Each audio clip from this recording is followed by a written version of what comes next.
తర్వాత మీ అందరికీ తెలిసిన విషయమే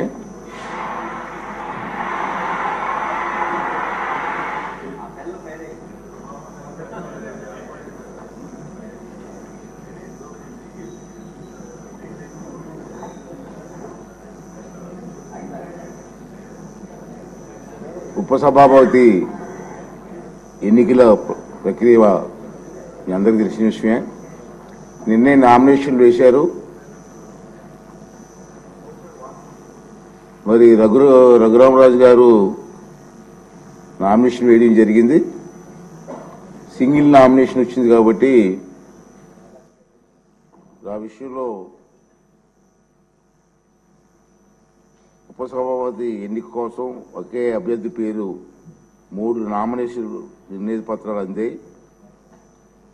రఘురామరాజు గారి పేరును శ్రీ నారా లోకేష్ గారు, శ్రీ పవన్ కళ్యాణ్ గారు, విష్ణుకుమార్ రాజు గారు ప్రతిపాదించారు.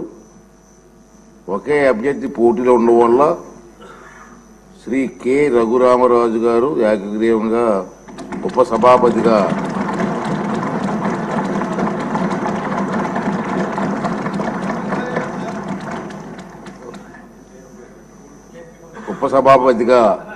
ఎన్నికైనట్టు ప్రకటిస్తున్నాను.